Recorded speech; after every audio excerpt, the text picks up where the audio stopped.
everyone, this is Julie with the CTL, and we are going to do part 2 of teaching in the time of COVID learning in a pandemic. So we are working on 3A of your worksheet. All right, so this part for 3A is a personal reflection, but I want you to begin by writing your own definition of sympathy, empathy, and then give an example of both. I do want you to take a little time to do this. However, while you're thinking on it, our goal, objective portion for this part of the workshop is to differentiate between sympathy and empathy, and then look at COVID-19 classroom management through the eyes of a more empathetic developer, facilitator. All right, so I'm gonna put 5 minutes on the clock to complete part 3A.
So that's our 2-minute warning, but if you're ready to move forward or whenever you're ready to move forward, just give me a thumbs up.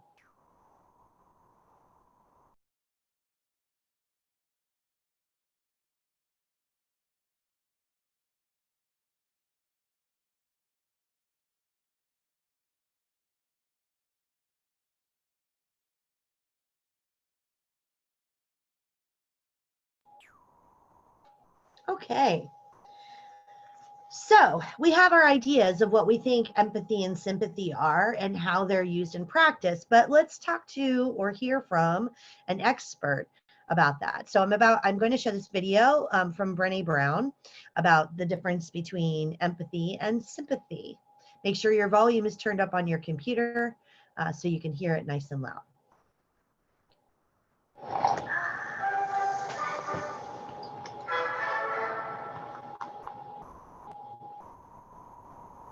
So what is empathy, and why is it very different than sympathy? Empathy fuels connection. Sympathy drives disconnection. Empathy, it's very interesting. Teresa Wiseman is a nursing scholar who studied professions very diverse professions where empathy is relevant and came up with 4 qualities of empathy. Perspective taking, the ability to take the perspective of another person or recognize their perspective as their truth. Staying out of judgment, not easy when you enjoy it as much as most of us do. Recognizing emotion in other people and then communicating that. Empathy is feeling with people. And to me, I always think of empathy as this kind of sacred space when someone's kind of in a deep hole and they shout out from the bottom and they say, I'm stuck, it's dark, I'm overwhelmed. And then we look and we say, hey, climb down. I know what it's like down here, and you're not alone. Sympathy is, ooh, it's bad, no, you want a sandwich? Empathy is a choice, and it's a vulnerable choice, because in order to connect with you, I have to connect with something in myself that knows that feeling. Rarely, if ever, does an empathic response begin with at least. And we do it all the time, because you know what? Someone just shared something with us that's incredibly painful, and we're trying to silver lining it. I don't think that's a verb, but I'm using it as one. We're trying to put the silver lining around it. So I had a miscarriage. At least you know you can get pregnant. I think my marriage is falling apart. At least you have a marriage. John's getting kicked out of school. At least Sarah is an A student. But one of the things we do sometimes in the face of very difficult conversations is we try to make things better. If I share something with you that's very difficult, I'd rather you say, I don't even know what to say right now, I'm just so glad you told me. Because the truth is, rarely can a response make something better. What makes something better is connection. So really what we're saying here is that, whoops, I don't want to play it a second time, sorry, is that in workshop 1, we talked about connection and vulnerability and how our students are really good at knowing when we're being disingenuous. And we're not doing this intentionally to be malicious or to be mean. We have good intentions. And as teachers, we're drawn to situations where we can help, where we're acting out of service. And we want to get to the solutions part, you know, because that's what we spent all this time thinking about, is how to fix something.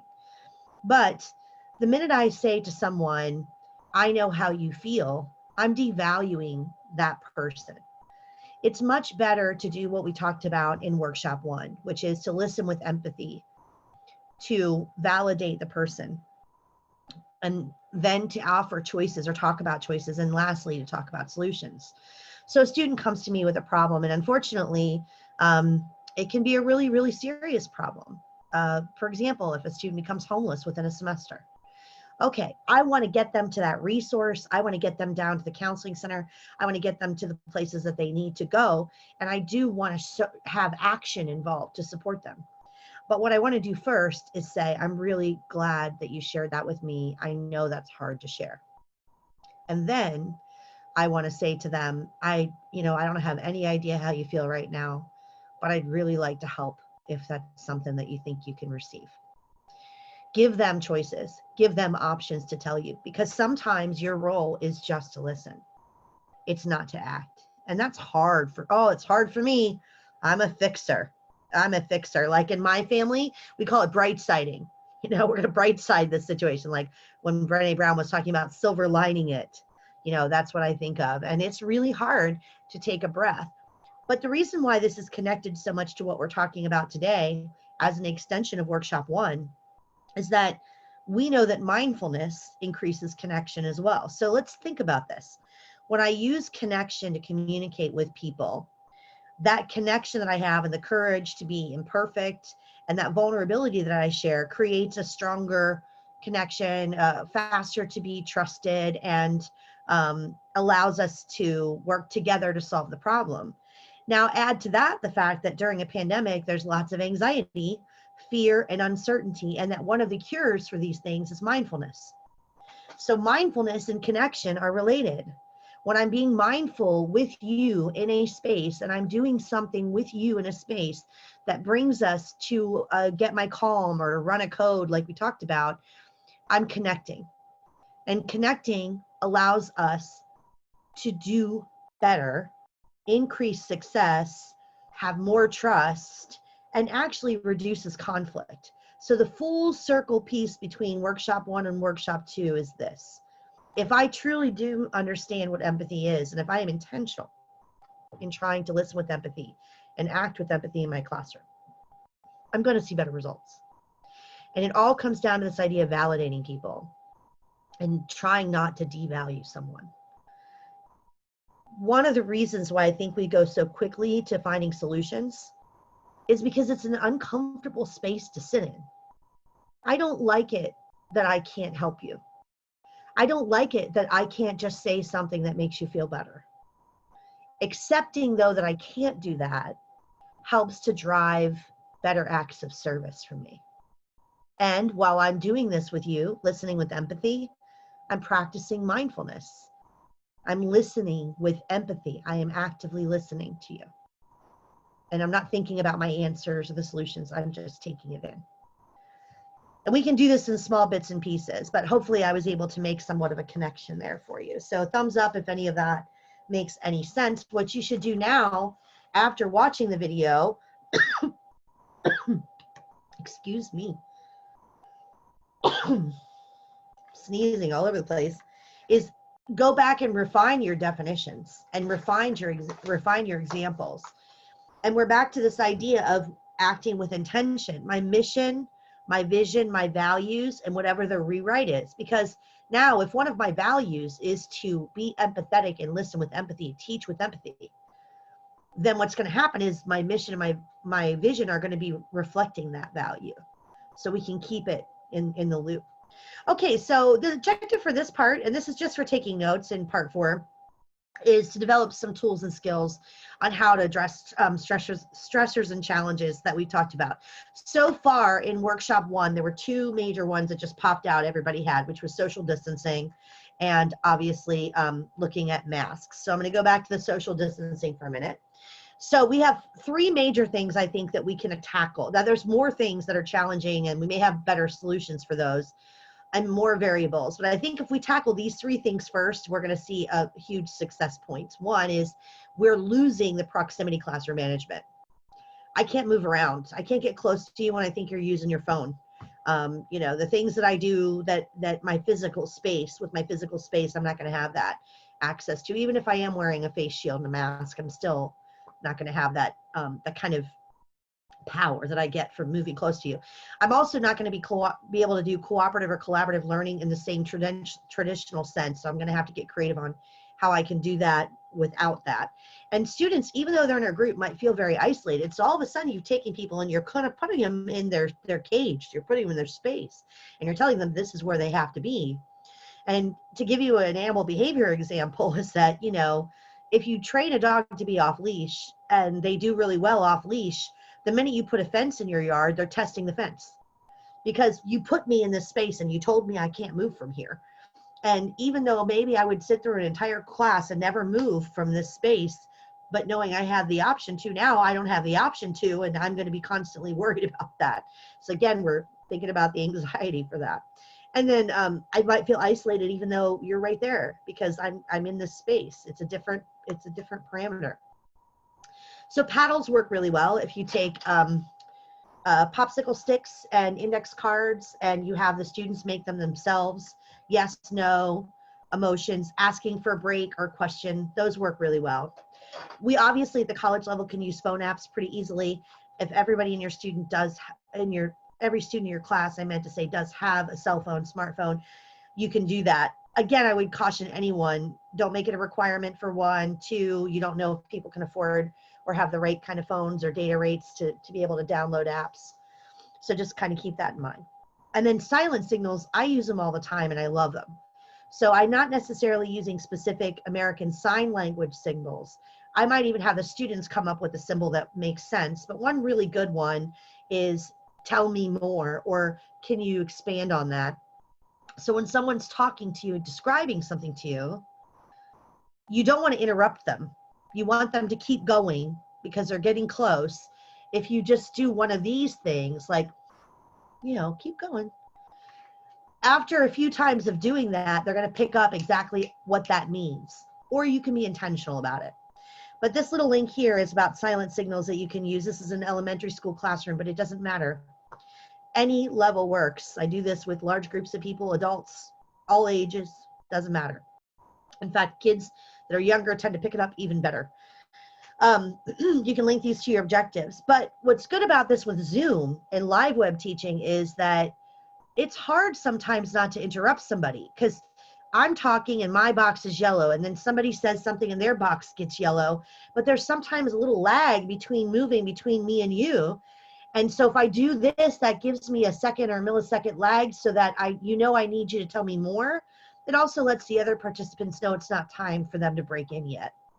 And it gets a little uncomfortable when you do that with students, because as it should, we want them to fully explain themselves. And it's a nice low cost and creative space way to do that. I was thinking about Who Wants to Be a Millionaire. You know, for college students, you could have your cell phone here and my group partner is over there 6 feet apart. I could ask a question to the class and tell them to reach a consensus with your partner, but do it via text, kind of like the phone a friend thing. And once you reach a consensus, then you send your answer in, either through a discussion board live chat that can be running behind you on the screen from Blackboard or whatever the LMS you're using is, or there's also polling apps and other things that you can do. All of these things also work by having a space that people can go up to one at a time and put their answers in and come back. But I think our goal is to try to reduce as much movement as possible at this time. If you're going to be 6 feet apart, we kind of want you to come in and sit down, and we want you to be there because we have to environmentally clean after you. And the more things that people touch, the more cleaning there needs to be. And depending on the surface, how much time you have to wait. So we don't want a lot of moving around if we can help it. The other issue is body language and a mask. So we talked about how it can be hard to hear wearing a mask and talking to people. That's one thing. The other is you cannot see your facial expressions when you're wearing a mask. And the last one is we are missing all kinds of social cues. So this is a article from a teacher that was talking about what it feels like to teach in a classroom, live classroom with a mask. So I thought that was kind of relevant. This is an NPR audio report about people that are actually taking their masks and they're making a Mylar square sewn in that's clear, so that when I have my mask on, and to do that properly, I would have had to wash my hands and sterilize them appropriately. Please note that I have it correctly above and below my ear, as we discussed in workshop 1. Got it nice and tight on my nose up here, and I'm going to avoid touching my face as soon as I get it on. But for the purposes of demonstration, they have Mylar plastic being put in a little window right here so that you actually can see the person's facial expressions while they're teaching. Again, this mask does not protect me. It only prevents others from getting sick. And the numbers game that we talked about in the first workshop. So you should also think about channeling your inner telenovela character. We're primates and we love facial expressions. Worked at the zoo for 6 years, and the chimpanzees in particular absolutely love watching soap operas because they get the big, things that people are doing with their face. I know I look really silly doing that, but I'm just saying we can do a lot with our eyes. Hand gestures are really important. I don't normally wear nail polish that's this bright, but I thought it was easier to see my hands on Zoom with bright nail polish. So I did that. And then after class, just doing like a 1-page summary, or if you're Zooming with your students, after everyone leaves the Zoom, stay on, hit record, and do a quick recap. And then you can post it on your site. I do want to share with you this video. This is from a speech expert, and I want to say it's at Harvard, but we'll see, who's talking about how to teach with a mask. Can you see my screen? Thumbs up if you can. Okay.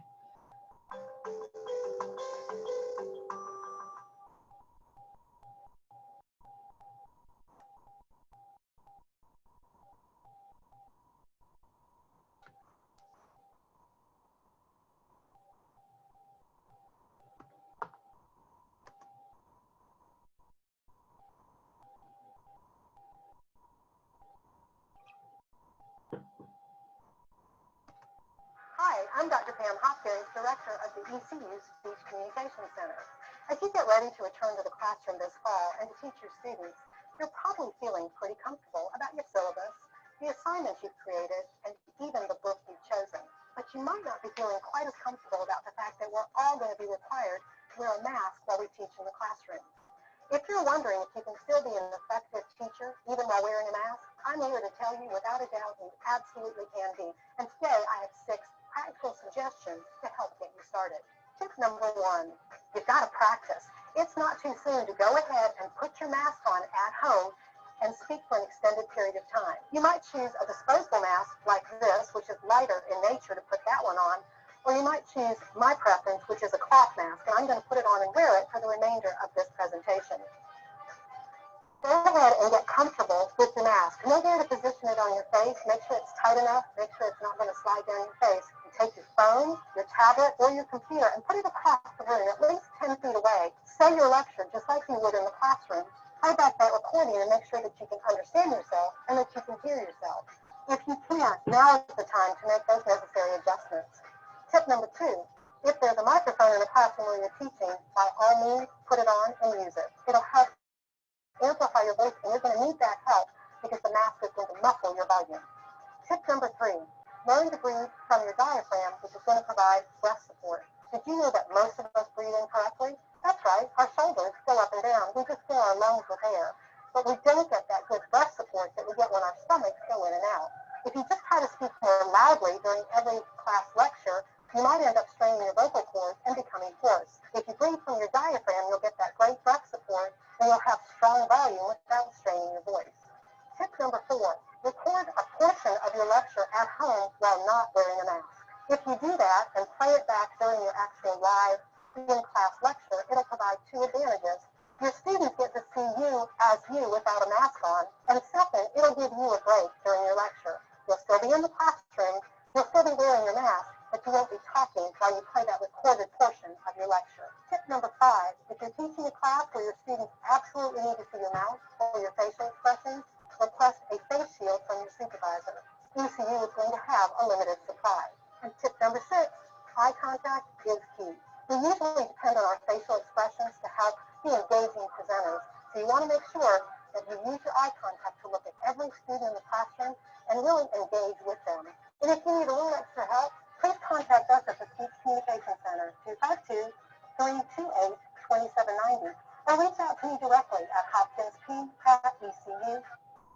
All right. So I think that's a really decent video. It's short, but what it does do is it allows us to think about some of the things that we can do to combat the mask wearing. I like the idea of the microphone. Some schools have some. I really like the idea of recording your lecture, like even just 5-minute stints or short stints to give yourself a break from mask, from talking through your mask. You'll have to keep your mask on, but all right. So I think those are good suggestions. All right. The last sort of bit before we get into your self-care and finish up the workshop here is talking about misinformation, myths, and conspiracy theories. We're going to get them. What you do about them, though, is something you should plan ahead for. So how do you talk to a conspiracy theorist and still be kind and respectful?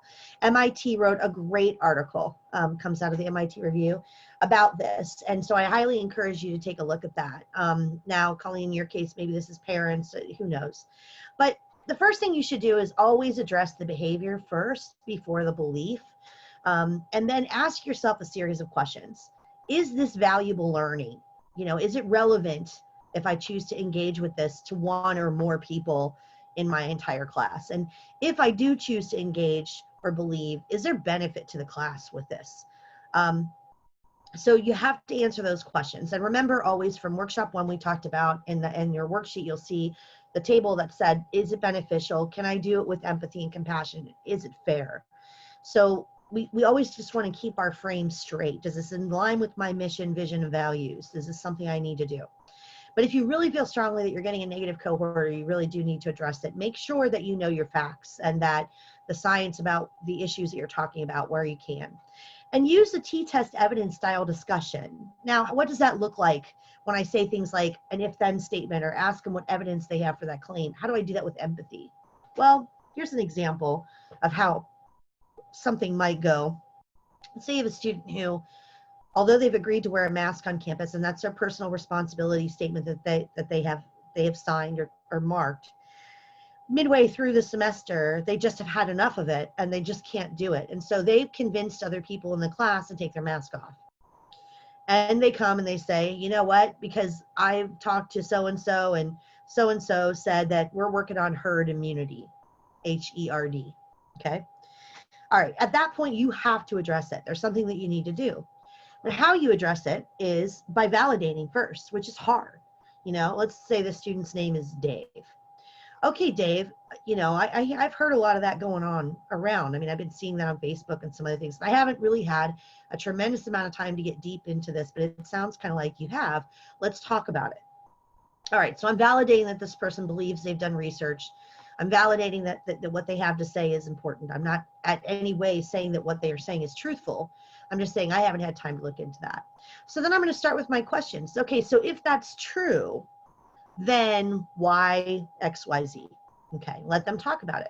And then it's always going to come down to this idea of what's your evidence for that? So, you know, Dave, I might want to look into this a little bit more myself. What's your evidence for that? And when they come back and give you that evidence, it's a good opportunity to say, well, you know, let's talk about reputable sources. So this is a good college piece too, because we do this in English 101A and English 101, whatever the numbers are that we have for these levels. And we reinforce it throughout many of our classes, especially our science and English classes, humanities and sciences classes. So what's your evidence for that? And there's a chart that you can show that shows where CNN and the BBC and the NPR and Breitbart and all these other places are, and talk about how which ones of these register factual reporting and non-factual reporting, etc. What we're not going to do is argue. And no matter what happens, we're going to try to have all of our interactions with empathy. In the event that you realize that there's no swaying this person and the things that you're doing are not valuable and you can't get the lesson that you want to get out there, then it's time to exit the conversation. And we go back to listening with empathy, validating, making sure we offer choices, and we come to the solutions. And we're always going to end with this. You know what? Those things may be true. But right now, the college is following the CDC guidelines. And unfortunately, to be here in campus and taking classes, you got to follow these particular rules. And I totally understand if that's not what you want to do. So let's talk about what some of your options are then. Okay? All right. Thumbs up for that. All right, thank you. So we need to make sure that we have a plan. And at the end of workshop 1, I talked about might want to build a universal policy or approved policy for absences. You also want to build a universal policy for approved quarantine and things like that.